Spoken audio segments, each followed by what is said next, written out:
Hello guys, ಎಲ್ಲರಿಗೂ ನಮಸ್ಕಾರ. ASB ಅಕಾಡೆಮಿಗೆ ಸ್ವಾಗತ.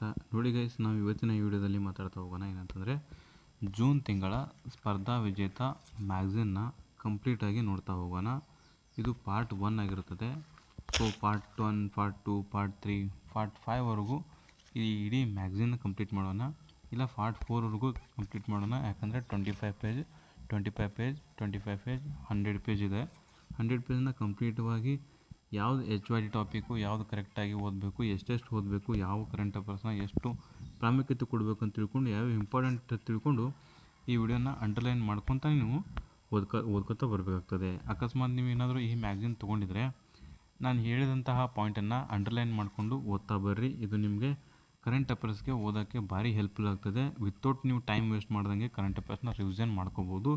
ಅದು ಜಸ್ಟ್ ಒಂದು ದಿನದಲ್ಲಿ ನೀವು ಇಡೀ ಕರೆಂಟ್ ಅಫೇರ್ಸನ್ನು ಓದಿ ಮುಗಿಸ್ಬೋದು. ಒಂದು ದಿನ ಅಂತಂದರೆ ಎಷ್ಟು, ನೀವು 5 ರಿಂದ 6 ಗಂಟೆಯಲ್ಲಿ ಈ ಕರೆಂಟ್ ಅಫೇರ್ಸನ್ನು ಓದಿ ಮುಗಿಸ್ಬೋದು. ಅದು ಹೇಗೆ ಅಂತಂದರೆ ಫಸ್ಟ್ ನೀವು ರೀಡ್ ಮಾಡಬೇಕಾಗ್ತದೆ. ಎಲ್ಲ ಕಂಪ್ಲೀಟವಾಗಿ ರೀಡ್ ಮಾಡಿದ ತಕ್ಷಣ ನೀವು ಇದನ್ನ ಮುಂದೆ ನೀವು ಕಂಪ್ಲೀಟ್ ಅದು ಮಾರ್ಕ್ ಮಾಡ್ಕೊಂಡಿದ್ದು ಅಷ್ಟೇ ಓದ್ಕೋಬೇಕು. ಯಾಕಂದ್ರೆ ಅದು ಅಷ್ಟೇ ಇಂಪಾರ್ಟೆಂಟು. ಅದು ಯಾವ್ದು ಮಾರ್ಕ್ ಮಾಡ್ಕೋಬೇಕು, ಎಷ್ಟು ಇಂಪಾರ್ಟೆಂಟು ಎಲ್ಲವನ್ನು ಹೇಳ್ತಾ ಹೋಗ್ತೀನಿ ನಾನು. ಅದು ಏನೇನು ಮಾರ್ಕ್ ಮಾಡ್ಕೊಂಡು ತೊಗೊಂಡಿದ್ರೆ ಸ್ಪರ್ಧಾ ವಿಜೇತ ಅದನ್ನ ಮಾರ್ಕ್ ಮಾಡಿ. ಇಲ್ಲ ನೀವು ತೊಗೊಳ್ಳಿಲ್ಲ ಅಂತಂದರೆ ಇದು ಎಷ್ಟು ಹೇಳ್ತೀನಲ್ಲ ಅಷ್ಟು ನಿಮಗೆ ಕವರ್ ಆಗ್ತದೆ. ಸೊ ನೀವು ಮಾಡಬೇಕಾಗಿದೆ ಇಷ್ಟೇ. ಇದು ಪಾರ್ಟ್ 1 ಆಗಿರ್ತದೆ. ಪಾರ್ಟ್ 2 ಇದೇ ರೀತಿ ಬರ್ತಾನೆ ಇರ್ತವೆ. ಸಬ್ಸ್ಕ್ರೈಬ್ ಮಾಡ್ಕೊಂಡಿಲ್ಲ ಅಂದರೆ ನೋಡಿ, ಯಾರು ಸಬ್ಸ್ಕ್ರೈಬ್ ಮಾಡ್ಕೊಂಡಿಲ್ಲ ಮಾಡ್ಕೊಂಬಿಡಿ. ಯಾಕಂದರೆ ಮುಂದೆ ಬರುವಂಥ ವಿಡಿಯೋಗಳು ಮಿಸ್ ಆಗೋಲ್ಲ. ನೋಡಿ, ಇದು ಸ್ಪರ್ಧಾ ವಿಜೇತ ಜೂನ್ 2026 2026 ಅರ್ಥ ಆಗುತ್ತಲ್ಲ. ಇದು ನಿಮಗೋಸ್ಕರನೇ ವಿಡಿಯೋ ಮಾಡ್ತಿರೋದು. PC ಪೊಲೀಸ್ ಕಾನ್ಸ್ಟೇಬಲ್ಗೆ ಸಂಬಂಧಪಟ್ಟಂತೆ ಇದು ಹೆಲ್ಪ್ಫುಲ್ ಆಗಿರ್ತಕ್ಕಂಥ ಒಂದು ವಿಡಿಯೋ ಆಗಿರ್ತದೆ. ಎಸ್, ಈ ವಿಡಿಯೋಗೆ ತುಂಬ ಲೈಕ್ಸ್ ಬಂದಿದ್ರೆ ಈ ವಿಡಿಯೋಗೆ ಹೆಚ್ಚು ಲೈಕ್ಸ್ಗಳನ್ನ ಟಾರ್ಗೆಟ್ ಮಾಡಬೇಕಾಗ್ತದೆ. ಈ ವಿಡಿಯೋಗೆ 100 ಲೈಕ್ಸನ್ನು ನಾನು ಟಾರ್ಗೆಟ್ ಮಾಡ್ತೀನಿ. ಈ ವಿಡಿಯೋಗೆ 100 ಲೈಕ್ಸ್ ಬರ್ತಪ್ಪ ಅಂದರೆ ಈ ಕಂಟಿನ್ಯೂಸ್ ವಿಡಿಯೋನ ಮಾಡ್ತಾ ಹೋಗ್ತೀನಿ. ಯಾಕಂದರೆ ಇದು very helpful content, helpful video ಸರಣಿ ಆಗಿರ್ತದೆ. ಓಕೆ, ಬನ್ನಿ ನೋಡ್ತಾ ಹೋಗೋಣ. ಈಗ ಏನಿದೆ ಟಾಪಿಕ್ ಅಂತ ನೋಡೋಣ. ಎಸ್ ಗೈಸ, ನೋಡ್ಬೋದು, ಎಲ್ಲವನ್ನು ಮಾತಾಡ್ತಾ ಬರೋಣ.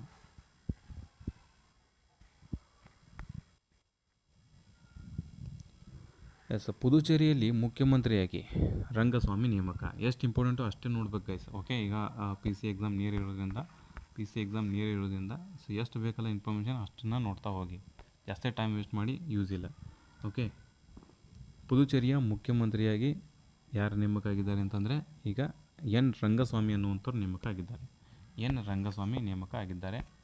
ಎಸ್, ಇನ್ನು ಕರ್ನಾಟಕದ ನೂತನ ಮುಖ್ಯಮಂತ್ರಿಯಾಗಿ ಯಾರು ನೇಮಕ ಅಂತ ಕೇಳ್ತಾರೆ, ಅವರು DK ಶಿವಕುಮಾರ್. ಇದು ಜಸ್ಟ್ DK ಶಿವಕುಮಾರ್.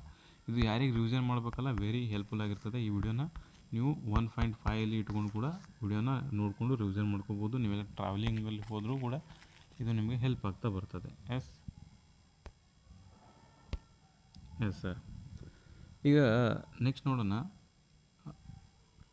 ಭಾರತೀಯ ನೌಕಾಪಡೆಯ 27ನೇ ಮುಖ್ಯಸ್ಥರಾಗಿ ಯಾರು ನೇಮಕ ಅಂತ ಕೇಳ್ತಾರೆ, ಕೃಷ್ಣ ಸ್ವಾಮಿನಾಥನ ನೌಕಾಪಡೆ. ಇನ್ನು ಸೇನಾಪಡೆಗಳ ಮುಖ್ಯಸ್ಥರಾಗಿ ಯಾರು ಅಂತ ಕೇಳ್ತಾರೆ, ಸೇನಾಪಡೆಯ ಮುಖ್ಯಸ್ಥರಾಗಿ CDS ಅಂತ ಕರಿತೀವಲ್ಲ. CDS ಅಂದರೆ ಚೀಫ್ ಆಫ್ ಡಿಫೆನ್ಸ್ ಅಂತ ಆಗಿರ್ತದೆ. ಇದು 2020ರಲ್ಲಿ ಹುದ್ದೆ ಸ್ಟಾರ್ಟ್ ಮಾಡಿರ್ತಾರೆ. ಫಸ್ಟ್ CDS ಯಾರು ಅಂತಂದರೆ ಅವರೇ ಬಿಪಿನ್ ರಾವತ್. ಎರಡನೇ CDS ಯಾರಂದರೆ ಅನಿಲ್ ಚೌಹಾಣ್ ಅಂತ ಬರ್ತಾನೆ, ಅನಿಲ್ ಚೌಹಾಣ್. ಈಗ ಮೂರನೇದವ್ರು ಯಾರಪ್ಪ ಅಂತಂದರೆ ಇವರೇ ರಾಜಾ ಸುಬ್ರಮಣಿ. ಎಸ್, ಇದು ನೆನ್ಪಿಟ್ಕೊಳ್ಳೋಕ್ಕೆ ಸಾಧ್ಯ ಆಗಬೇಕು ಒಂದು ಕಡೆ, ರಾಜಾ ಸುಬ್ರಮಣಿ. ಎಸ್, ಈಗ ನೆಕ್ಸ್ಟ್ ಏಕರೂಪ ನಾಗರಿಕ ಸಂಹಿತೆ ಜಾರಿಗೆ ತಂದಂತಹ ದೇಶದ 3ನೇ ರಾಜ್ಯ ಯಾವುದು ಅಂತ ಕೇಳ್ತಾರೆ. ದೇಶದ 3ನೇ ರಾಜ್ಯ ಯಾವುದು? ಅದು ಅಸ್ಸಾಂ ಆಗಿರ್ತದೆ. ಅಸ್ಸಾಂ. ಹಾಗಿದ್ರೆ ಒಂದನೇದು ಯಾವುದು? ಒಂದನೇದು ಉತ್ತರಾಖಂಡ. ಎರಡನೇದು ಯಾವುದು? ಎರಡನೇದು ಗುಜರಾತ. ಮೂರನೇದು ಯಾವುದು? ಮೂರನೇದು ಅಸ್ಸಾಂ ಆಗಿರ್ತದೆ. ಇತ್ತೀಚೆಗೆ ನೇಮಕ ಆಗಿರ್ತಕ್ಕಂಥದ್ದು ಅಸ್ಸಾಂ 3ನೇದಾಗಿರ್ತದೆ. ಈಗ ನೋಡಿ, ನೆನ್ಪಿಟ್ಟುಕೊಳ್ಳಿ. ಹಾಗಿದ್ರೆ ಸ್ವತಂತ್ರ ಪೂರ್ವದಲ್ಲಿ ಮೊದಲು ಯಾವುದು ಅಂತ ಕೇಳ್ತಾನೆ, ಅದು ಗೋವಾ ಆಗಿರ್ತದೆ. ಸ್ವತಂತ್ರ ಪೂರ್ವದಲ್ಲಿ ಮೊದಲು ಯಾವುದಪ್ಪ ಅಂದರೆ ಅದು ಗೋವಾ. ಓಕೆ, ಅದು ನೆನ್ಪಿಟ್ಟುಕೊಳ್ಳೋಕ್ಕೆ ಸಾಧ್ಯವಾಗಬೇಕು. ಅದು 1487ರಲ್ಲೇ ಆಗಿರ್ತದೆ. ಎಸ್ ಸರ್, ಇನ್ನು ನೆಕ್ಸ್ಟ್ ರಾಷ್ಟ್ರೀಯ ಪಂಚಾಯಿತಿ ಪ್ರಶಸ್ತಿಗಳನ್ನ ಕೊಡ್ತಾ ಬರ್ತಾರೆ 2025. ಇಲ್ಲಿ ಯಾವುದು ಪ್ರಥಮ ಸ್ಥಾನ ಬಂದಿದೆ ಇಡೀ ದೇಶದಲ್ಲಿ ಅಂತ ಕೇಳ್ತಾರೆ.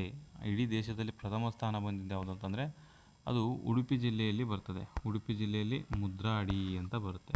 ಉಡುಪಿ ಜಿಲ್ಲೆಯ ಮುದ್ರಾಡಿ ನೋಡಿ, ಕಾಣ್ತಿದೆಯಲ್ಲ ನಿಮಗೆ, ಉಡುಪಿ ಜಿಲ್ಲೆಯ ಮುದ್ರಾಡಿ. ನೀವು ಈ ವಿಡಿಯೋ ಮುಗಿದ ತಕ್ಷಣ ಕಮೆಂಟ್ ಮಾಡಿ ಹೇಳಿ ಹೇಗೆ ಅನ್ನಿಸ್ತು ವಿಡಿಯೋ ಇದು, ಅಥವಾ ನಿಮ್ಗೆ ವಾಯ್ಸ್ ಕ್ವಾಲಿಟಿ ಕರೆಕ್ಟಾಗಿದೆ ಇಲ್ವಾ, ಅಥವಾ ವಿಡಿಯೋ ಕ್ವಾಲಿಟಿ ಕರೆಕ್ಟಾಗಿದೆ ಇಲ್ವಾ, ಅಥವಾ ಇನ್ನೂ ಏನು ಇಂಪ್ರೂವ್ಮೆಂಟ್ ಮಾಡಬೇಕು ಇದನ್ನ ನೀವು ಕಮೆಂಟ್ ಮಾಡಿ. ಎಸ್, ಮುದ್ರಾಡಿ ಅಂತ ಬರುತ್ತೆ. ಮುದ್ರಾಡಿ ಗ್ರಾಮ ಪಂಚಾಯತಿ ಯಾವ ಜಿಲ್ಲೆ ಅಂತ ಕೇಳ್ತಾರೆ, ಅದು ಉಡುಪಿ ಜಿಲ್ಲೆ ಆಗಿರ್ತದೆ. ಅದು ಪ್ರಥಮ ಸ್ಥಾನ ಉಡುಪಿ, ಕಾರ್ಕಳ ತಾಲೂಕು, ಮುದ್ರಾಡಿ ಗ್ರಾಮ. ಇನ್ನು DRDO ಸುಧಾರಿತ MIRV ಅಗ್ನಿ ಕ್ಷಿಪಣಿ ಪರೀಕ್ಷೆ ಆಗಿದೆ. ಅದು ಯಾವುದಪ್ಪ ಅಂದರೆ ದಿವ್ಯಾಸ್ತ್ರ ಕ್ಷಿಪಣಿ, ಅದು SSB ಆಗಿದೆ. ಭಾರತದ 18ನೇ ರೈಲ್ವೆ ವಲಯ ದಕ್ಷಿಣ ಕರಾವಳಿ ರೈಲ್ವೆ ವಲಯ ಆಂಧ್ರ ಪ್ರದೇಶದ ವಿಶಾಖಪಟ್ಟಣಂ ಕಾರ್ಯಾರಂಭ ಆಗಿದೆ. ಆಲ್ರೆಡಿ 18 ಇತ್ತು ನಮ್ಮದು, ವಿಶಾಖಪಟ್ಟಣಂ ಇತ್ತು, ಬಟ್ ಅದನ್ನ ಕಾರ್ಯಾರಂಭ ಮಾಡಿದ್ದಿಲ್ಲ, ಇವಾಗ ಮಾಡಿದ್ದಾರೆ ಅಂತ ಅರ್ಥ. ಇನ್ನು ರಾಜ್ಯ ಕೀಟ ಯಾವುದಪ್ಪ ಅಂತ ಕೇಳಿದಾಗ, ರಾಜ್ಯ ಕೀಟ ನಮ್ಮದು ಕರ್ನಾಟಕದ ಯಾವುದು, ಕರ್ನಾಟಕದ ರಾಜ್ಯ ಕೀಟ ಯಾವುದು, ಜೇನುನೊಣ ಆಗಿತ್ತು ಈ ದಿವಸ, ಜೇನುನೊಣ.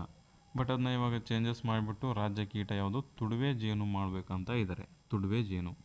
ಮತ್ತು ರಾಜ್ಯ ಉಭಯವಾಸಿ ಯಾವುದು ಅಂತಂದರೆ ಮಲೆನಾಡಿನ ಮರಗಂತಿ ಕಪ್ಪೆ ಮಾಡಬೇಕಂತೇಳಿ ಘೋಷಣೆ ಮಾಡಬೇಕಂತೇಳಿ ಪ್ರಕ್ರಿಯೆ ನಡೆದಿದೆ. ಅದಾದಮೇಲೆ ಸೊ ಅದೇ ಬರ್ತದೆ. ಓಕೆ, ಅದು ನೆನ್ಪಿಟ್ಟುಕೊಳ್ಳೋಕೆ ಸಾಧ್ಯವಾಗಬೇಕು. ಇನ್ನು ಅರಬ್ ಜಗತ್ತಿನ ಏಕೈಕ ಅಣುಸ್ಥಾವರ ಯಾವುದು ಅಂತ ಕೇಳ್ತಾನೆ, ಅದು ಬರ್ಕಾತ್ ಅಂತ ಬರುತ್ತೆ. ಬರ್ಕಾಹ ಪರಮಾಣು ವಿದ್ಯುತ್ ಸ್ಥಾವರ. ಇದರ ಮೇಲೆ ನಿಗೂಢವಾಗಿ ದಾಳಿ ಮಾಡಿದೆ. ಈ ದಾಳಿ ಮಾಡಿದವ್ರು ಯಾರು ಗೊತ್ತಿಲ್ಲ, ಬಟ್ ಇದು USA ಇಸ್ರಾನ್ ನಡುವೆ ಸಂಘರ್ಷ ಆ ಟೈಮ್ನಲ್ಲೇ ಆಗಿದೆಯಲ್ಲ, ಹಾಗಾಗಿ ಏನು ಅಂದ್ಕೊಂಡಿದ್ದಾರೆ ಅಂತಂದರೆ ಇರಾನ್ನೇ ಮಾಡಿರ್ಬೋದು ಅಂಥೇಳಿ ಅದು ಅಂಟಿದೆ USA. ಬಟ್ ನೋಡ್ಬೋದು, ಅದಕ್ಕೆ ಸಾಕ್ಷಿಗಳು ಯಾವಿಲ್ಲ, ಬಟ್ ಈ ದಾಳಿ ಆಗಿದೆ ಅಂತ ನೆನ್ಪಿಟ್ಕೊಳ್ಳಿ. ನೆಕ್ಸ್ಟ್ PM ಸ್ವನಿಧಿ ಅಂತ ಬರುತ್ತೆ. ಈ PM ಸ್ವನಿಧಿ ಅಂತೇಳಿ ಬರ್ತದೆ.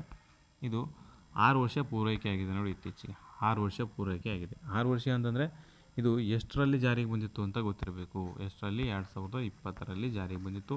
ಇವಾಗ 6 ವರ್ಷ ಪೂರೈಕೆ ಆಗಿದೆ. ಹಾಗಿದ್ರೆ PM ಸ್ವನಿಧಿಯಿಂದ ಏನು ಯೂಸ್ ಅಂತ ಕೇಳ್ತಾರೆ.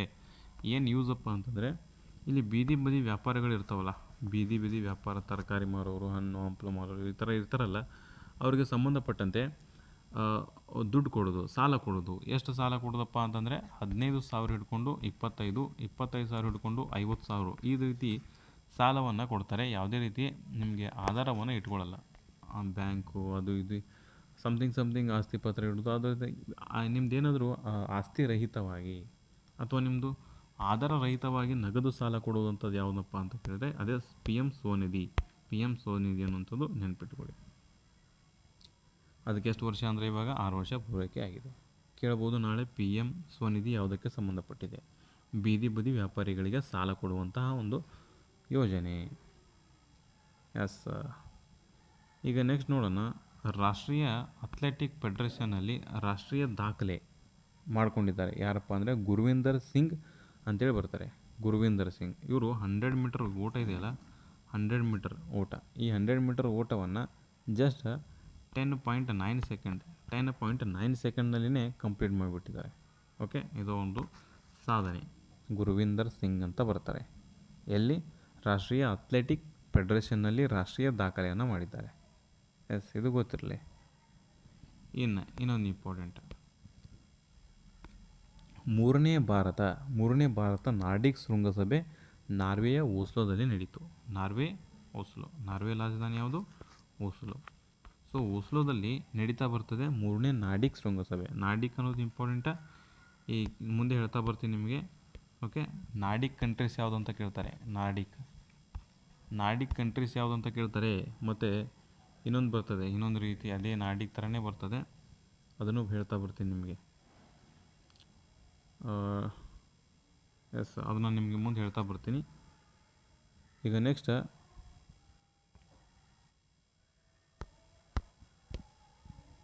19ನೇ ಆವೃತ್ತಿಯ IPL ಚಾಂಪಿಯನ್ಶಿಪ್ ಯಾರು ಪಡ್ಕೊಂಡಿದ್ದಾರೆ ಅಂತಂದರೆ RCB ಪಡ್ಕೊಂಡಿದೆ. RCB ನಿಮಗೆಲ್ಲ ಗೊತ್ತಲ್ಲ, RCB ವುಮೆನ್ಸ್ನಲ್ಲಿಯೂ ಕೂಡ RCB, ಮೆನ್ಸ್ನಲ್ಲಿಯೂ ಕೂಡ RCB ಅಂತ ಗೊತ್ತಿರಲಿ.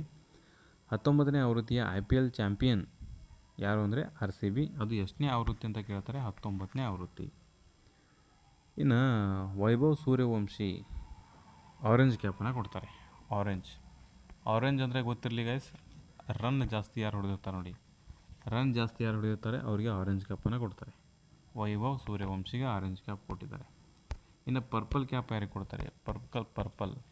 ಪರ್ಪಲ್ ಕ್ಯಾಪ್ ಯಾರಿಗೆ ಕೊಡ್ತಾರೆ ಅಂತಂದರೆ ಕಗಿಸೋ ರಬಾಡ ಅವರಿಗೆ ಕೊಡ್ತಾರೆ. ಪರ್ಪಲ್ ಕಪ್ ಅಂದರೆ ಅತ್ಯಂತ ಹೆಚ್ಚು ವಿಕೆಟ್ ಪಡ್ಕೊಂಡವ್ರಿಗೆ. ಇವರು 29 ವಿಕೆಟ್ನ ಪಡ್ಕೊಂಡಿದ್ದಾರೆ. ಓಕೆ, ಈ ರೀತಿ ನಿಮಗೆ ಗೊತ್ತಿರಲಿ. ಮುಂದೆ ನಾನು ಹೇಳ್ತಾ ಬರ್ತೀನಿ ಡೀಟೇಲಾಗಿ, ಯಾವುದು ಇಂಪಾರ್ಟೆಂಟ್ನ ಅದನ್ನ ಓದ್ತಾ ಬರ್ಬೇಕು ನೀವು ಅಷ್ಟೇ.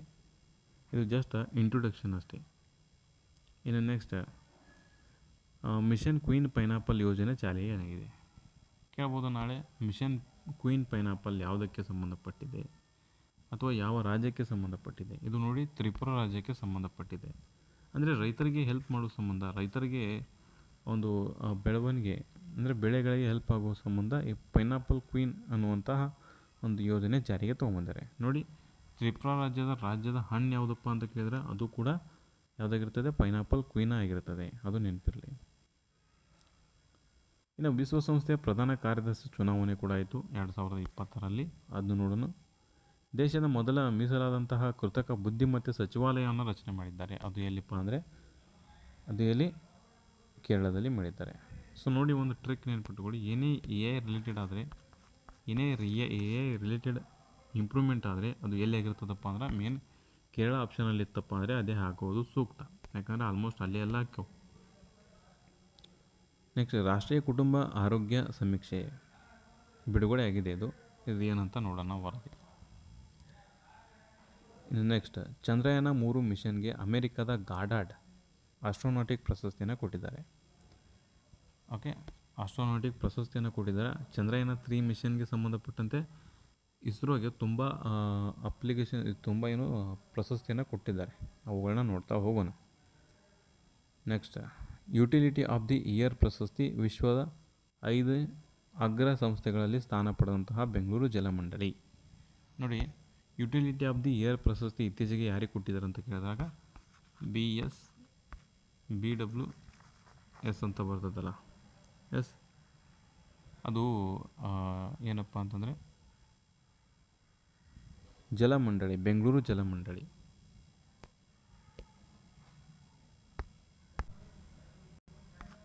BWSSB, ಬೆಂಗಳೂರು ಜಲಮಂಡಳಿ ಇದಕ್ಕೆ ಕೊಡ್ತಾರೆ. ಅದು ಮುಂದೆ ನೋಡೋಣ, ಜಸ್ಟ್ ಇಂಟ್ರೊಡಕ್ಷನ್.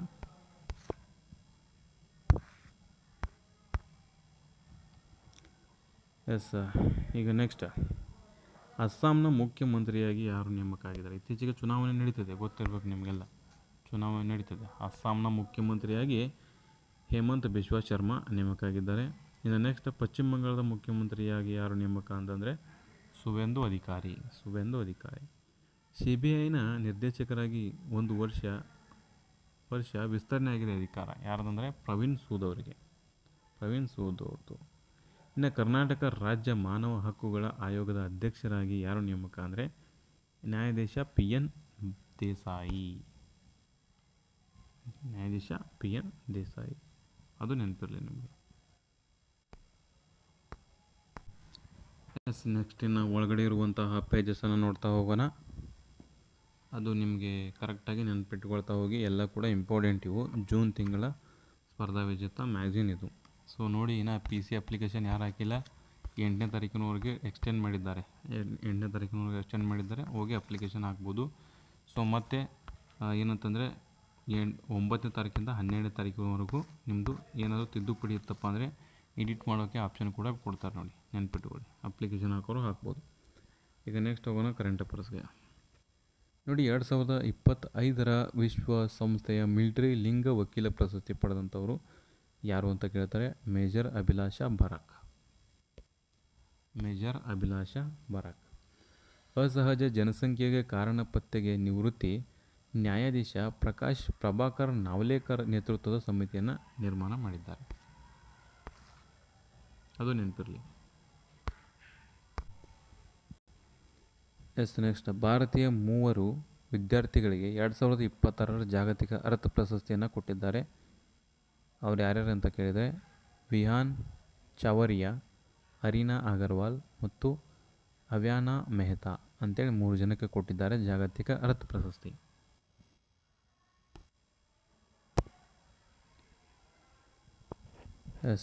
ನೆಕ್ಸ್ಟ್ ಭಾರತದ 5ನೇ ಸಂಪೂರ್ಣ ಸಾಕ್ಷರತಾ ರಾಜ್ಯ ಯಾವುದಪ್ಪ ಅಂದರೆ ಅದು ಸಿಕ್ಕಿಂ ಆಗಿರ್ತದೆ. 79ನೇ ಕ್ಯಾನಸ್ ಚಲನಚಿತ್ರೋತ್ಸವ ಪ್ರಶಸ್ತಿ 2026 ಬಗ್ಗೆ ನೋಡೋಣ. ಅತ್ಯುತ್ತಮ ಚಿತ್ರ ಯಾವುದು ಅಂದರೆ ಪಾಮ್ ಡಿ ಓರ್ ಪ್ರಶಸ್ತಿ ಪಡ್ಕೊಂಡಿದೆ. ಯಾವುದಂದರೆ ಪೋರ್ಡ್ ಚಿತ್ರ, ರೊಮೇನಿಯಾದ ಪೋರ್ಡ್ ಚಿತ್ರ. ನಿರ್ಮಾಪಕ ಯಾರು? ಕ್ರಿಶ್ಚಿಯನ್ ಮುಂಗಿಯಾ. ಎಸ್ ಗೈಸ್, ನೆಕ್ಸ್ಟ್ ದೇಶದ ಮೊದಲ ಸಂಪೂರ್ಣ ಜಲಜನಕ ರೈಲು ಚಾಲನೆಗೆ ಒಪ್ಪಿಗೆಯಾಗಿದೆ. ಅದು ಯಾವುದಂತ ಕೇಳ್ತಾರೆ. ಹರಿಯಾಣದ ಜಿಂದ್ದಿಂದ ಸೋನಿಪತ್ ಮಾರ್ಗ. ಸುಪ್ರೀಂ ಕೋರ್ಟ್ನ ನ್ಯಾಯಾಧೀಶರ ಸಂಖ್ಯೆ 4 ಹೆಚ್ಚಿಗಾಗಿದೆ. 1 CJI ಪ್ಲಸ್ 37 ನ್ಯಾಯಾಧೀಶರು, ಟೋಟಲ್ 38 ಜನ ಅಂತ ಗೊತ್ತಿರಲಿ. ನೆಕ್ಸ್ಟ್ ಭಾರತದ 100ನೇ ರಾಮ್ಸಾರ್ ಪಟ್ಟಿ. ಇದೆಲ್ಲ ಗೊತ್ತಿರಬೇಕು ಗೈಸ್. 100 ರಾಮ್ಸಾರ್ ಪಟ್ಟಿ ಸ್ಟಾರ್ಟ್ ಆಗಿದೆ ಇವಾಗ. ಅವೆಲ್ಲ ಕೇಳ್ತಾರೆ. 95 ಯಾವುದು, 98 ಅದು ಎಲ್ಲ ಕೇಳ್ತಾರೆ. ಮುಂದೆ ಹೇಳ್ತಾ ಬರ್ತೀನಿ ನಿಮ್ಗೆ. ಓಕೆ, ಪ್ರೆಸೆಂಟ್ ಇವಾಗ 100 ಆಗಿದ್ದಾವೆ. ಪ್ರೆಸೆಂಟ್ 100 ಆಗಿದ್ದಾವೆ. ಅವು ಯಾವುದು 100ನೇದು ಯಾವುದು ಅಂದರೆ ಜಯಪ್ರಕಾಶ್ ನಾರಾಯಣ ಅಂತೇಳಿ ಬರ್ತದೆ. ಅದು ಪಕ್ಷಿಧಾಮ ಉತ್ತರ ಪ್ರದೇಶದಲ್ಲಿ ಕಂಡುಬರ್ತದೆ. ಸಾಮಾಜಿಕ ಶೈಕ್ಷಣಿಕ ಸ್ಥಿತಿಗತಿ ವರದಿ ಸಲ್ಲಿಕೆ. ಭಾರತ ವಿಶ್ವದಲ್ಲಿ ಡಿಜಿಟಲ್ ಆರ್ಥಿಕತೆಯಲ್ಲಿ 5ನೇ ಸ್ಥಾನವನ್ನು ಪಡ್ಕೊಂಡಿದೆ. AI ಸಾಮರ್ಥ್ಯದಲ್ಲಿ 4ನೇ ಸ್ಥಾನವನ್ನು ಪಡ್ಕೊಂಡಿದೆ. ಭಾರತದ ರಾಷ್ಟ್ರಪತಿಗಳಿಂದ ಸಿಕ್ಕಿಂ ಪೊಲೀಸರಿಗೆ ಭಾರತದ ಬಣ್ಣ ಪ್ರದಾನ ಆಗಿದೆ. ಕೇಳ್ಬೋದು ನಾಳೆ. ಇತ್ತೀಚೆಗೆ ರಾಷ್ಟ್ರಪತಿಗಳಿಂದ ಪೊಲೀಸ್ ಬಣ್ಣ ಪ್ರದಾನ ಆಗಿದ್ದೆ. ಯಾರಿಗೆ ಅಂತ ಕೇಳ್ತಾನೆ. ಯಾರಿಗೆ ಅಂದರೆ ಅದು ಸಿಕ್ಕಿಂ ಅವ್ರಿಗೆ. ಯಾರಿಗೆ? ಸಿಕ್ಕಿಂ ಪೊಲೀಸ್ ಅವ್ರಿಗೆ.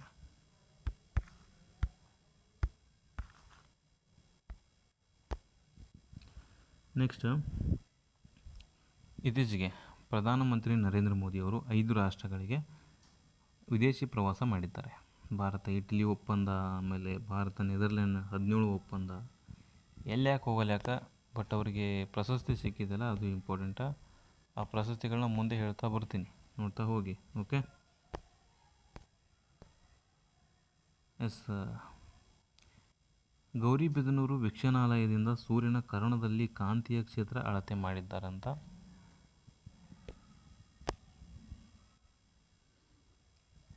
ಮಹಾರಾಷ್ಟ್ರ FDIನಲ್ಲಿ 1ನೇ ಸ್ಥಾನ.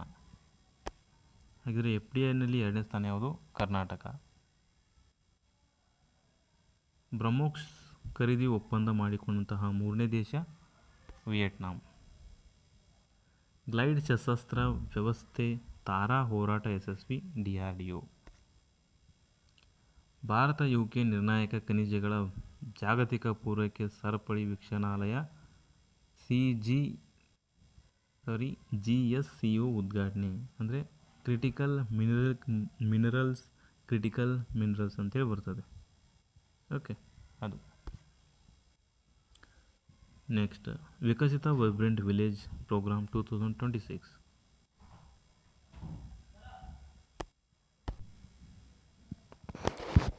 ಎಸ್ ಗೈಸ್, ಇವಾಗ ನೋಡ್ಕೋಬೋದು ನೀವು.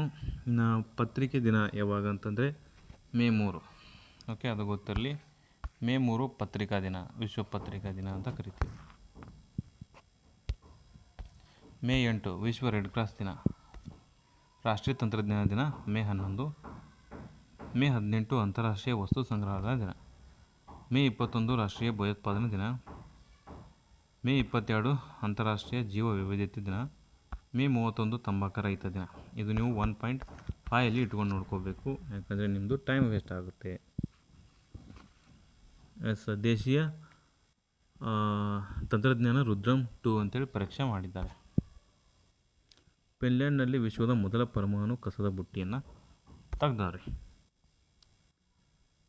ಇನ್ನು ನೆಕ್ಸ್ಟ್, ಇನ್ನು ಜುಲೈ 1ರಿಂದ VBG ರಾಮ್ಜಿ. ಆ VBG ರಾಮ್ಜಿ ಅನ್ನುವಂಥದ್ದು ಫುಲ್ ಫಾರ್ಮ್ ಕೇಳ್ತಾರೆ. ಜುಲೈ 1ಕ್ಕೆ ಎಷ್ಟಕ್ಕೆ ಸ್ಟಾರ್ಟ್ ಆಯಿತು, ಜುಲೈ 1ಕ್ಕೆ ಎಷ್ಟು ದಿನ ಕೊಡ್ತಾರೆ, 125 ದಿನ. ಆಮೇಲೆ ಎಷ್ಟು ಜಾಸ್ತಿ ಯಾವ ರಾಜ್ಯದಲ್ಲಿ ಹೆಚ್ಚು ಕೊಡ್ತಾರೆ, ಯಾವ ಕರ್ನಾಟಕದಲ್ಲಿ ಎಷ್ಟು ಕೊಡ್ತಾರೆ, ಎಲ್ಲವನ್ನು ನೋಡ್ಕೋಬೇಕು. ಮುಂದೆ ತಿಳಿಸ್ತಾ ಬರ್ತೀನಿ ಬನ್ನಿ. ಎಲ್ಲವೂ ಕೂಡ ಇಂಪಾರ್ಟೆಂಟು ಗೈಸ್. ನೆಕ್ಸ್ಟ್ ಬ್ರಿಕ್ಸ್ ವಿಪತ್ತು ಅಪಾಯ ಕಡಿತ ಕಾರ್ಯಗುಂಪಿನ ತಾಂತ್ರಿಕ ಸಭೆ ಒಡಿಶಾದ ಪುರಿಯಲ್ಲಿ ನಡೆಯಿತು. ಬಹುಪಕ್ಷೀಯ ವ್ಯಾಯಾಮ ಪ್ರಗತಿ 2026ರ ಮೊದಲ ಆವೃತ್ತಿ ಮೇಘಾಲಯದ ಉಮ್ರೂಮ್ನಲ್ಲಿ ನಡೆಯಿತು. ಸಿಂಬ್ಯಾಕ್ಸ್ 2 ಅಂತೇಳಿ ಬರ್ತದೆ. ವ್ಯಾಯಾಮ ಭಾರತ ಮತ್ತು ಕಾಂಬೋಡಿಯಾ ದ್ವಿಪಕ್ಷೀಯ ಮಿಲಿಟರಿ ಸಮರಾಭ್ಯಾಸ ಆಗಿರ್ತದೆ. ಏಷ್ಯಾದ ಭದ್ರತಾ ಶೃಂಗಸಭೆ ಶಂಗ್ರಿಲಾ ಸಂವಾದ 2026. ಶಂಗ್ರಿಲಾ ಅಂದ್ರೆ ಎಲ್ಲಿ ಬರ್ತದೆ, ಸಿಂಗಾಪುರದಲ್ಲಿನೇ ಬರ್ತದೆ. ಅಂತಾರಾಷ್ಟ್ರೀಯ ದೊಡ್ಡ ಬೆಕ್ಕುಗಳ ಒಕ್ಕೂಟ, ಇದು ಇಂಪಾರ್ಟೆಂಟ. ಶೃಂಗಸಭೆ ಇಲ್ಲಿ ಎಷ್ಟು ಒಕ್ಕೂಟ, ಎಷ್ಟು 8 ಬೆಕ್ಕುಗಳು ಬರ್ತವೆ ಇಲ್ಲಿ, 7 ಬೆಕ್ಕುಗಳು ಬರ್ತವೆ. ಆ ಬಿಗ್ ಕ್ಯಾಟ್ ಅಲಯನ್ಸ್ ಗ್ರೂಪನ್ನು ನೋಡ್ತಾ ಹೋಗೋಣ, ಯಾವ್ಯಾವ ಬರ್ತವೆ ಅಂತೇಳಿ, ಯಾವ ಬೇಕು ಏನೇನಿದಾವೆ ಅಂತ ನೋಡೋಣ. ಇಂಪಾರ್ಟೆಂಟ್ ಯಾವುದಾವ ಯಾವಿಲ್ಲ ಅಂತ ಕೇಳ್ತಾರೆ. 2026ರಲ್ಲಿ ನವದೆಹಲಿಯಲ್ಲಿ ಸ್ಟಾರ್ಟ್ ಆಗಿದೆ. ಅದೊಂದು ಲೋಗೋ ಕೂಡ ಬಿಡುಗಡೆ ಮಾಡಿದ್ದಾರೆ, ಕಾಣ್ತಿದೆಯಲ್ಲ ಅದೇ ಲೋಗೋ. ಎಸ್, ಇವಾಗ ನೋಡ್ತಾ ಹೋಗೋಣ ಡೀಟೇಲಾಗಿ ಯಾವುದು ಇಂಪಾರ್ಟೆಂಟು ಏನಿಲ್ಲ, ಯಾವುದನ್ನು ಓದಬೇಕು ಯಾವುದನ್ನು ಓದಬಾರ್ದು ನಿಮಗೆ ಗೊತ್ತಿರಲ್ಲ. ಕರೆಂಟ್ ಅಫೇರ್ಸನ್ನು ಸುಮ್ಮನೆ ಇಡೀ ದಿನ ಕರೆಂಟ್ ಅಫೇರ್ಸ್ ಹಿಡ್ಕೊಂಡು ಕೂತ್ರೆ ನಿಮ್ಮದು ಟೈಮ್ ವೇಸ್ಟ್ ಆಗುತ್ತೆ. ಕರೆಂಟ್ ಅಫೇರ್ಸ್ ಓದೋಕ್ಕೆ ಒಂದು ಮೆಥಡ್ ಇದೆ. ಯಾವುದು ಇಂಪಾರ್ಟೆಂಟ್ಲ ಅದಕ್ಕೆ ಜಾಸ್ತಿ ಒತ್ತು ಕೊಡಬೇಕು, ಯಾವುದು ಇಂಪಾರ್ಟೆಂಟ್ಲ ಅದಕ್ಕೆ GK ರಿಲೇಟೆಡಾಗಿ ಮಾಹಿತಿನ ನೋಡ್ಕೋಬೇಕು, ಯಾವುದು ಇಂಪಾರ್ಟೆಂಟ್ಲ ಅದಕ್ಕೆ ಜಾಸ್ತಿ ಫೋಕಸ್ ಹಾಕಬೇಕು, ಎಫರ್ಟ್ ಹಾಕಬೇಕು, ಅಂದರೆ ಮಾರ್ಕ್ಸ್ ಬರ್ತವೆ. ಬನ್ನಿ ನೋಡೋಣ ಇವಾಗ. ಎಸ್, ನೋಡ್ಕೋಬೋದು. ನಾನು ಇಲ್ಲೆಲ್ಲ ಕಾಟ್ ಹಾಕಿದ್ದೀನಲ್ಲ, ಸುಮ್ಮನೆ ಕಾಟ್ ಹಾಕಿಲ್ಲ. ಇದು ವೇಸ್ಟ್, ಸುಮ್ಮನೆ ಓದೋದು ಎಲ್ಲ ವೇಸ್ಟ್ ಇದು. ಎಷ್ಟು ಬೇಕಲ್ಲ ಅಷ್ಟು ಇಂಪಾರ್ಟೆಂಟ್. ನಮಗೇನಪ್ಪ ಪಿ ಸಿಗೆ ಎಷ್ಟು ಬೇಕು, ಇಷ್ಟರ ಮ್ಯಾಗ ಹೇಳೋದ್ರಿಂದ PSI ವರೆಗೂ ನಡೀತದೆ, ವಿಲೇಜ್ ಅಕೌಂಟೆಂಟ್ವರೆಗೂ ನಡೀತದೆ. ಓಕೆ, ಇವೇನು 10ರಿಂದ 12 ತರಗತಿ ಮೇಲೆ ನೇಮಕವಾಗುವುದ್ರ ಮೇಲೆ ನಾನು ಹೇಳಿದ್ರ ಮೇಲೆ ಇಷ್ಟರ ಮೇಲೆ ನಡೀತದೆ. ಇದಕ್ಕಿಂತ ಜಾಸ್ತಿ ಹೋಗಲ್ಲ ಅವರು ಆಳವಾಗಿ. ಯಾಕಂದರೆ ನೋಡ್ತಾ ಇದ್ದೀನಿ ನಾನು ಕರೆಂಟ್ ಅಫೇರ್ಸ್ ಹೆಂಗೆ ಬರ್ತವೆ. KA ಓಲ್ಡ್ ಕ್ವಶನ್ ಪೇಪರ್ ಕೂಡ ನೋಡ್ತಾ ಇದ್ದೀವಿ. ಆಮೇಲೆ PC ಓಲ್ಡ್ ಕ್ವಶನ್ ಕೂಡ ನೋಡಿದ್ದೀವಿ. PC ಇವಾಗ KA ನಡೆಸೋದ್ರಿಂದ ಸ್ವಲ್ಪ ಡೀಪ್ ಲೆವೆಲ್ ಬರ್ಬೋದು, ಅಷ್ಟೊಂದೇನು ಡೀಪ್ ಬರೋಲ್ಲ. ಕರೆಂಟ್ ಅಫೇರ್ಸ್ ಈ ಲೆವೆಲ್ಗೆ ಹೋದರೆ ಸಾಕು. ಕರೆಂಟ್ ಅಫೇರ್ಸು ಊಟದ ಜೊತೆ ಉಪ್ಪಿನಕಾಯಿ ಇರಬೇಕು ಹೊರತು ಉಪ್ಪಿನಕಾಯಿನೇ ಊಟ ಆಗ್ಬಾರ್ದು. ಎಷ್ಟು ಬೇಕಲ್ಲ ಅಷ್ಟು ಓದಬೇಕು. ಇದ್ರ ಮೇಲೆ ನಿಮಗೇನು 10 ಕ್ವಶನ್ ಕೇಳಿದರೆ ಕರೆಂಟ್ ಅಫೇರ್ಸ್, ಅದರಲ್ಲಿ 7ರಿಂದ 8 ಕರೆಂಟ್ ಅಫೇರ್ಸ್ ಸರಿ ಮಾಡಿದರೆ ಸಾಕಪ್ಪ. ನೀವು 10 ಕತ್ತು ಮಾಡಿದೀನಿ ಅಂತ ತಿಳ್ಕೊಂಡು ಎಲ್ಲ ಟೈಮ್ನ ಇಲ್ಲೇ ವೇಸ್ಟ್ ಮಾಡಿಕೊಂಡು ಸಬ್ಜೆಕ್ಟ್ ಓದಲಾರ್ದೆ ಬಿಟ್ಟರೆ ನಿಮ್ಮದು ಟೈಮ್ ವೇಸ್ಟ್. ಓಕೆ, ಬನ್ನಿ ನೋಡೋಣ. ಈಗ ಏಷ್ಯಾದ ಭದ್ರತಾ ಶೃಂಗಸಭೆ ಎಂದೇ ಖ್ಯಾತವಾದಂತಹ ಶಂಗ್ರಿಲಾ ಸಂವಾದ 2026 ಎಲ್ಲಿ ನಡೆದಿದೆ ಅಂತ ಕೇಳ್ತಾರೆ. ಸಿಂಗಾಪುರ. ಆನ್ಲೈನರ್ ಮುಗೀತು. ಹಾಗಿದ್ರೆ ಶಂಗ್ರಿಲಾ ಸಂವಾದ ಎಲ್ಲಿ ನಡೀತಂದರೆ ಸಿಂಗಾಪುರ. ಅದೇ ರೀತಿ ರೈಸಿನಾ ಸಂವಾದ ಎಲ್ಲಿ ನಡೀತು ಅಂತ ಕೇಳ್ತಾನೆ, ಅದು ಭಾರತದಲ್ಲಿ ನವದೆಹಲಿಯಲ್ಲಿ ನಡೀತು. ರೈಸಿನಾ ಅಂದರೆ ರೈಸಿನಾ ಬೆಟ್ಟಗಳು ಇದ್ದಾವಲ್ಲ, ರೈಸಿನಾ ಹಿಲ್ಸ್, ಈ ರಾಷ್ಟ್ರಪತಿ ಭವನ ಇದೆಯಲ್ಲ ಅದು ನೆನಪಿರಲಿ, ಅಲ್ಲೇ ನಡೀತು. ಇನ್ನು ಮ್ಯೂನಿಚ್ ಭದ್ರತಾ ಸಮ್ಮೇಳನ ಎಲ್ಲಿ ನಡೀತು ಅಂತಂದರೆ ಜರ್ಮನಿಯಲ್ಲಿ ನಡೀತು. ಇವೆಷ್ಟು ಗೊತ್ತಿದ್ರೆ ಸಾಕು. ಆಮೇಲೆ ಇದನ್ನು ಏಷ್ಯಾದ ಭದ್ರತಾ ಶೃಂಗಸಭೆ ಅಂತ ಕರೀತಾರೆ, ಇದು ನೆನಪಿರಲಿ. ಕೇಳ್ಬೋದು ನಾಳೆ ಆಪ್ಷನಲ್ಲಿ. ಇತ್ತೀಚೆಗೆ ಏಷ್ಯಾದ ಭದ್ರತಾ ಶೃಂಗಸಭೆ ಎಲ್ಲಿ ನಡೀತಪ್ಪ ಅಂತ ಕೇಳ್ಬಿಡ್ತಾರೆ. ಅದು ಶಂಗ್ರಿಲಾ ಸಂವಾದ ಅಂತ ಕೂಡ ಕರೀತಾರೆ ಅದಕ್ಕೆ. ಅದು ಎಲ್ಲಿ ನಡೀತು, ಸಿಂಗಾಪುರದಲ್ಲಿ ನಡೀತು. ಇದು ನೆನಪಿದ್ರೆ ಸಾಕಿಷ್ಟು. ಅದು ಬಿಟ್ಟರೆ ಆಯೋಜಕರು ಯಾರು, ಸಂವಾದ ಕಾರ್ಯಕ್ರಮ ಏನು, ಭಾಗವಹಿಸಿದವ್ರು ಯಾರ್ಯಾರು ಎಲ್ಲ ಯೂಸ್ ಇಲ್ಲ. ಓಕೆ, ಎಷ್ಟು ಬೇಕೋ ಅಷ್ಟು ಓದಬೇಕು. ಭಾಳ ಆದರೆ ಇದಕ್ಕೇನು ಕೇಳ್ಬೋದು. ಓಕೆ, ರೈಸಿನಾ ಸಂವಾದ ಯಾಕೆ ಕರೀತಾರೆ, ರೈಸಿನಾ ಹಿಲ್ಸಲ್ಲಿ ಮಾಡ್ತಾರೆ, ಹಾಗಾಗಿ ರೈಸಿನಾ ಸಂವಾದ ನವದೆಹಲಿ. ನೆಕ್ಸ್ಟ್ ಶಂಗ್ರಿಲಾ ಮಾದರಿಯಲ್ಲೇ ಭಾರತದಲ್ಲಿ ರೈಸಿನಾ ಸಂವಾದ ನಡೀತದೆ. ಯಾವ ಮಾದರಿ, ಶಂಗ್ರಿಲಾ ಮಾದರಿ ಅಂತ ಕೇಳ್ಬೋದು ಅಷ್ಟೆ. ಇನ್ನು 2016ರಲ್ಲಿ ಸ್ಥಾಪನೆ ಮಾಡ್ತಾರೆ, ಯಾವುದು ಸ್ಟಾರ್ಟ್ ಮಾಡ್ತಾರೆ ರೈಸಿನಾ ಸಂವಾದ ಅಂತ. ಅಷ್ಟೇ, ಮುಗೀತು. ನೆಕ್ಸ್ಟ್ ಮುಂದಕ್ಕೆ ಹೋಗೋಣ. ಎಸ್, ಇದು ಇಂಪಾರ್ಟೆಂಟ್ ನೋಡಿ, ಏನು ಹೇಳ್ತಾ ಇದ್ದೀನಲ್ಲ ಇದು ಇಂಪಾರ್ಟೆಂಟು.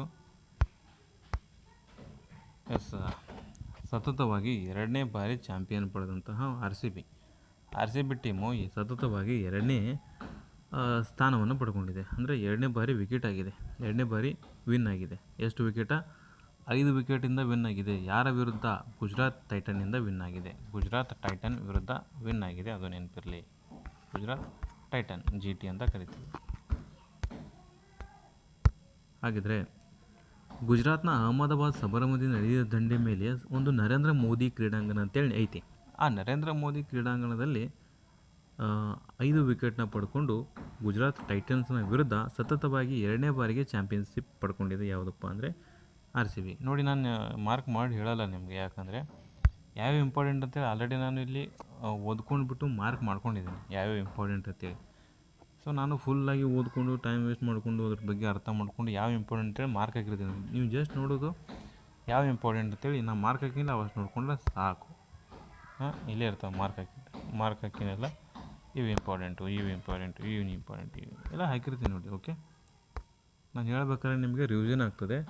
ಕಿವಿಯಲ್ಲಿ ಒಂದು ಇಯರ್ಫೋನ್ ಹಾಕ್ಕೊಂಡು ಎಲ್ಲರೂ ಟ್ರಾವೆಲ್ ಮಾಡ್ಬೇಕಾರೆ, ಅಕಸ್ಮಾತ್ ಎಲ್ಲರೂ ಟೀ ಕುಡಿಬೇಕಾರೆ, ಎಲ್ಲರೂ ಊಟ ಗೀಟ ಮಾಡ್ಬೇಕಾರೆ ಕೇಳಿದರೆ ಸಾಕು, ರಿವಿಷನ್ ಆಗ್ತಾನೆ ಇರ್ತದೆ. ಓಕೆ, ಇಂಥದ್ದೊಂದು ಡೈಲಿ ಒಂದೊಂದು ವೀಡಿಯೋ ತೊಗೊಂಬರ್ತಿರ್ತೀನಿ, ಡೈಲಿ ಒಂದೊಂದು ಕೇಳ್ತಾ ಹೋಗ್ರಿ, ಆಯಿತಾ? ಕೊನೆ ಮೂಮೆಂಟ್ದಾಗ ಭಾಳ ನಿಮ್ಗೆ ಹೆಲ್ಪ್ ಆಗ್ತದೆ. ಸುಮ್ಮನೆ ಅದು ಮ್ಯಾಗ್ಝಿನ್ ತೊಗೊಂಡು ಓದೋಕ್ಕಾಗಲ್ಲ. ಓಕೆ, ಮ್ಯಾಗ್ಝಿನ್ ತೊಗೊಂಡು ಪದೇ ರಿವಿಷನ್ ಮಾಡೋಕ್ಕಾಗೋದಿಲ್ಲ, ಅಷ್ಟು ಟೈಮ್ ನಿಮ್ಮ ಹತ್ರ ಇಲ್ಲ. ಓಕೆ, ಯಾಕಂದರೆ ಯಾವ್ದು ಓದಬೇಕು ಯಾವ್ದು ಬಿಡಬೇಕು ಗೊತ್ತಿರೋದಿಲ್ಲ. 19ನೇ ಆವೃತ್ತಿಯ ಮುಖ್ಯಾಂಶಗಳು ಅಂತ ಇದೆ, ಅಷ್ಟು ಓದಿದ್ರೆ ಸಾಕು. ನೋಡಿ, ಫೈನಲ್ ಪಂದ್ಯ ಜರುಗಿದಂಥ ಸ್ಥಳ ಯಾವುದಪ್ಪ ಅಂತ ಕೇಳ್ತಾನೆ. ಅದು ಫೈನಲ್ ಪಂದ್ಯ ಜರುಗಿದಂಥ ಸ್ಥಳ ಗುಜರಾತ್ನ ಅಹಮದಾಬಾದ್ ನರೇಂದ್ರ ಮೋದಿ ಕ್ರೀಡಾಂಗಣ. ಫೈನಲ್ ಪಂದ್ಯ ನಡೆದಂಥ ದಿನಾಂಕ 2026 ಮೇ 31 ನಡೀತು.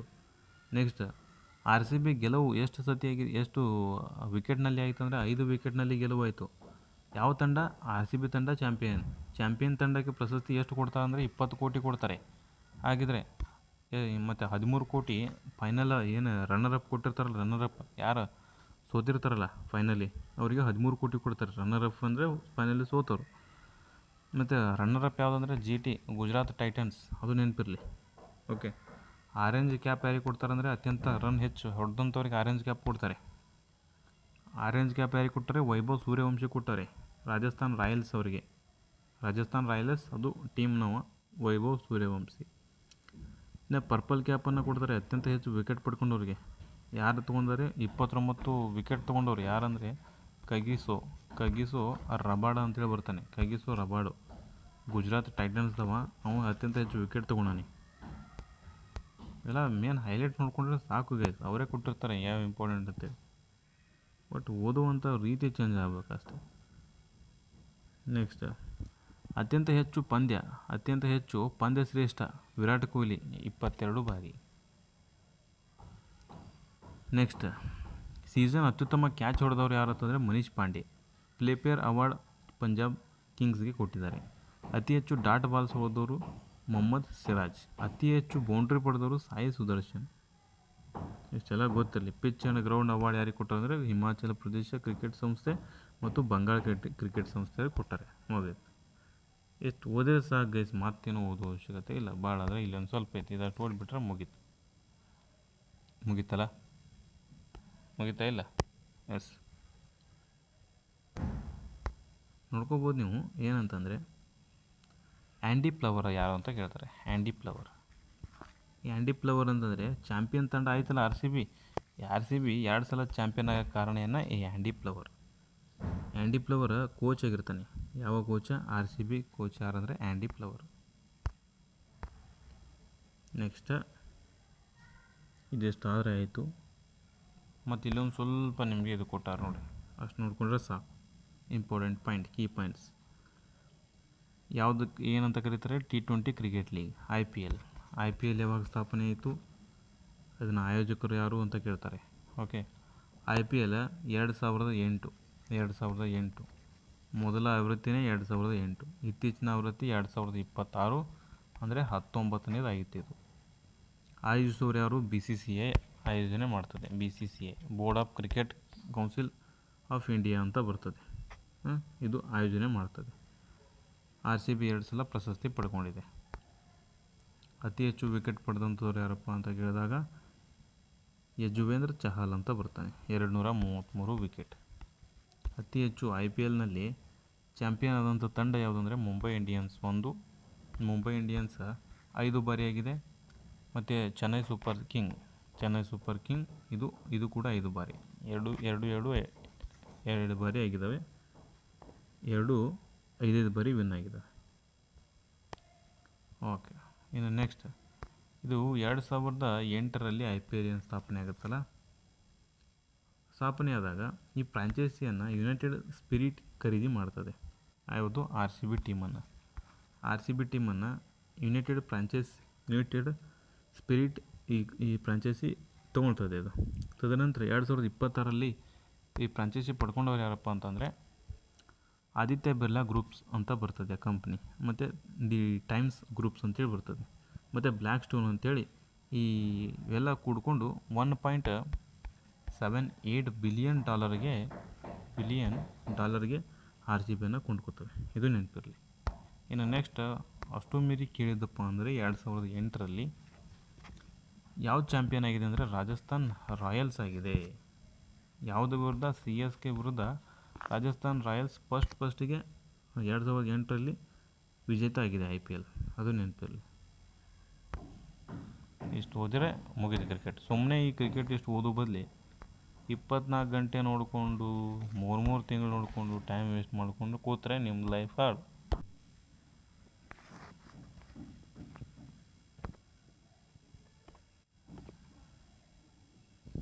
ಎಸ್ ಗೈಸ್, ಮುಂದಿನ ನೋಡಮ್ಮ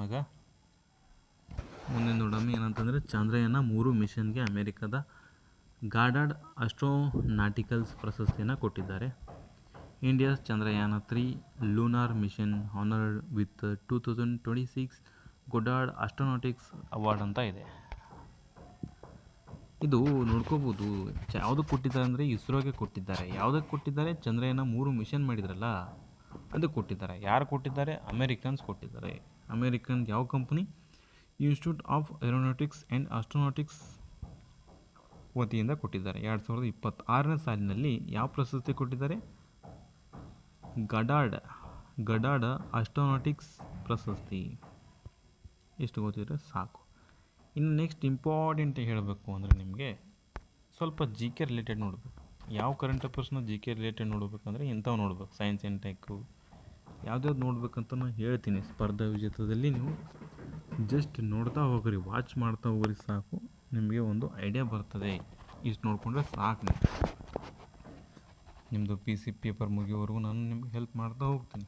ಸೊ ನೀವು ಮಾಡಬೇಕಾಗಿರೋದಷ್ಟೇ ಲೈಕ್ ಕೊಡ್ತಾ ಬರಬೇಕು ಮೋಟಿವೇಶನ್ಗೆ, ಮತ್ತು ಸಬ್ಸ್ಕ್ರೈಬ್ ಮಾಡ್ತಾ ಬರಬೇಕು. ನಿಮ್ಮ ಫ್ರೆಂಡ್ಸ್ ಆ್ಯಂಡ್ ಫ್ಯಾಮಿಲಿಗೆ ಶೇರ್ ಮಾಡ್ತಾ ಬರಬೇಕು. ಯಾಕಂದರೆ ಜಾಸ್ತಿ ಜನಕ್ಕೆ ರೀಚ್ ಆದಷ್ಟು ಜಾಸ್ತಿ ವಿಡಿಯೋನ ಮಾಡೋಕ್ಕೆ ನಮಗೆ ಮೋಟಿವೇಶನ್, ಇಲ್ಲಾಂದರೆ ಆಗೋದಿಲ್ಲ. ನೋಡ್ತಾ ಬರೋಣ.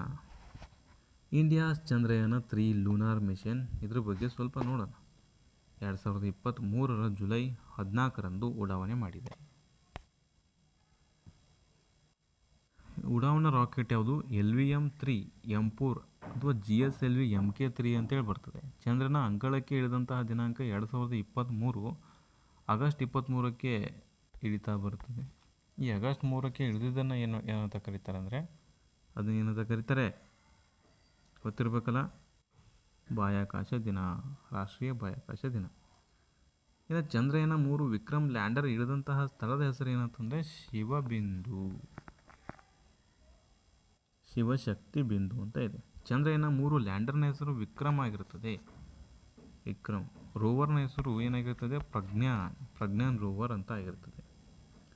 ಹಾಗಿದ್ರೆ ಇದಕ್ಕೆ ಸಂಬಂಧಪಟ್ಟಂಥ ರಿಲೇಟೆಡ್ GKನ ನೋಡ್ತಾ ಬರೋಣ. ಭಾರತದ ಇಸ್ರೋ ಸಂಸ್ಥೆ ಕೈಗೊಂಡಂತಹ ಚಂದ್ರಯಾನ ಕಾರ್ಯಕ್ರಮಗಳು ಅಂತಂದರೆ 1ನೇದು 2ನೇದು ನೋಡ್ತಾ ಬರೋಣ. 1ನೇದು 2ನೇದು 3ನೇದು.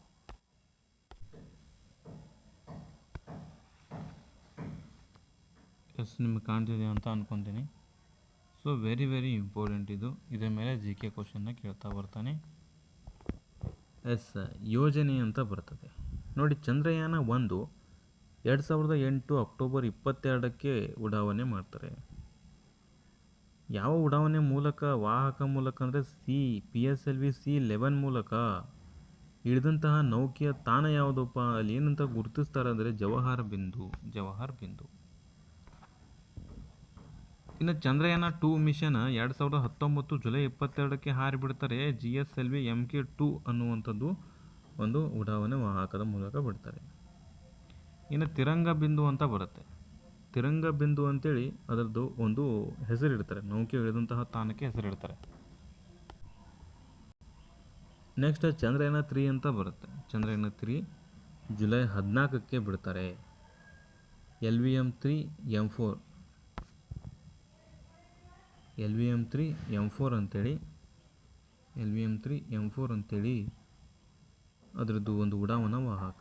ಅದರದ್ದೊಂದು ಶಿವಶಕ್ತಿ ಬಿಂದು ಅಂತೇಳಿ ಬಿಟ್ಬಿಡ್ತಾರೆ. ಶಿವಶಕ್ತಿ ಬಿಂದು ಅಂತೇಳಿ ಹೆಸರಿಡ್ತಾರೆ. ಎಸ್ ಇವು ಇಂಪಾರ್ಟೆಂಟ್. ಇದ್ರ ಜೊತೆಗೆ ಇಲ್ಲಿ ಕೆಳಗಡೆ ಇದೆ ನೋಡಿ, ಈ ಪಾಯಿಂಟ್ಸ್ ಕೂಡ ವೆರಿ ಇಂಪಾರ್ಟೆಂಟ್ ಆಗಿರ್ತವೆ. ಕೆಲವೊಂದಿಷ್ಟು ಫ್ಯಾಕ್ಟ್ಗಳು ಕೊಟ್ಟಿರ್ತಾರೆ. ಇನ್ಮೇಲೆ ಅವುಗಳನ್ನ ಕೂಡ ನಿಮ್ಗೆ ಹೇಳ್ತಾ ಬರಬೇಕು ಅಂತ ಅಂದಿದ್ದೀನಿ. ನೋಡೋಣ, ಇದು ಫಸ್ಟ್ ವಿಡಿಯೋ ಆಗಿರ್ತದೆ. ಇದು ನಿಮಗೆ ಹೇಗೆ ರೆಸ್ಪಾನ್ಸ್ ಇರ್ತದೋ ಅದ್ರ ಮೇಲೆ ನೆಕ್ಸ್ಟ್ ವಿಡಿಯೋಗಳು ಬರ್ತಾ ಇರ್ತವೆ. ಈ ವಿಡಿಯೋನ ಟಾರ್ಗೆಟ್ ಲೈಕ್ ಇಡ್ತೀನಿ ನಾನು. ಒಂದು 100 ಲೈಕ್ನ ಟಾರ್ಗೆಟ್ ಇಡ್ತೀನಿ. ಇದ್ರ ಮೇಲೆ ನಿಮ್ಗೆ ಗೊತ್ತಾಗುತ್ತೆ ನಿಮ್ಮ ಇಂಟ್ರೆಸ್ಟ್. ಆಮೇಲೆ ನಾನು ಈ ರೀತಿ ವಿಡಿಯೋನ ಮಾಡ್ತಾ ಬರ್ತೀನಿ. ನೋಡಿ, ಕರ್ನಾಟಕದ ಯುದ್ಧಗಳಂತ ಕೊಟ್ಟಿರ್ತಾರೆ. ಎಕ್ಸ್ಲಾ ಚಾಪೆಲ್ 1ನೇದು, 2ನೇದು ಪಾಂಡಿಚೇರಿ, 3ನೇದು ಪ್ಯಾರಿಸ್. ಎ ಪಾಪೆ ಅಂತೇಳಿ ಕೋಡ್ ಮಾಡ್ಕೊಂಡ್ರೆ ಮುಗೀತು. ಇದೇ ರೀತಿ ಹೆಚ್ಚಿನ ಕೋಡು ಆಮೇಲೆ ಇದೇ ರೀತಿ ವೀಡಿಯೋಸ್ಗಳು ಎಲ್ಲ ಮಾಡ್ತಾ ಇರ್ತೀನಿ. ಸೊ ಮಾಡಬೇಕಾಗಿರೋದು ಇಷ್ಟೇ, ಸಬ್ಸ್ಕ್ರೈಬ್ ಮಾಡಿ ಸಪೋರ್ಟ್ ಮಾಡಬೇಕು. ಹಾಗೆ ಇವುಗಳನ್ನ ನೆಕ್ಸ್ಟ್ ಮಾಡಬೇಕಂತ ಅಂದ್ಕೊಂಡಿದ್ದೀನಿ. ಮಾಡಬೇಕಂದ್ರೆ ಎಸ್ ಮಾಡಿ ಅಂತೇಳಿ ಒಂದು ಲೈಕ್ ಕೊಡಿ. ಒಂದು ಲೈಕ್ ಕೊಟ್ಟರೆ ನನಗೆ ಗೊತ್ತಾಗುತ್ತೆ ಮಾಡಿ ಅಂತೇಳಿ. ಲೈಕ್ ಕೊಟ್ಟು ಕೆಳಗಡೆ ಕಮೆಂಟ್ ಬಾಕ್ಸ್ನ ತಿಳಿಸಿ ನನಗೆ ಎಸ್ ಅಂತೇಳಿ ಕಮೆಂಟ್ ಮಾಡಿ. ನೋಡೋಣ ಯಾರು ಮಾಡ್ತೀರ ಅಂತೇಳಿ. ಎಸ್ ಅಂತೇಳಿ ಕಮೆಂಟ್ ಮಾಡಿ. ನೋಡೋಣ ಎಷ್ಟು ಜನ ಸೀರಿಯಸ್ ಕ್ಯಾಂಡಿಡೇಟ್ಸ್ಗಳು ಇದ್ದಾರೆ ನೋಡೋರು ಅಂತ ನೋಡೋಣ. ಓಕೆ, ಇದಿಷ್ಟು ಒಂದು ಸ್ವೀಟ್ ಆ್ಯಂಡ್ ಶಾರ್ಟ್ ಮಾಹಿತಿ ಆಗಿತ್ತು ಗೈಸ್. ಈ ವಿಡಿಯೋ ನಿಮ್ಗೆ ಹೆಲ್ಪ್ ಆಗಿರೋ ಏನು ಮಾಡಬೇಕು ಗೊತ್ತಿದೆ. Thank you. ಮತ್ತು ಮುಂದಿನ ವಿಡಿಯೋದಲ್ಲಿ ನೆಕ್ಸ್ಟ್ ಪಾರ್ಟಲ್ಲಿ ಸಿಗೋಣ. Thank you.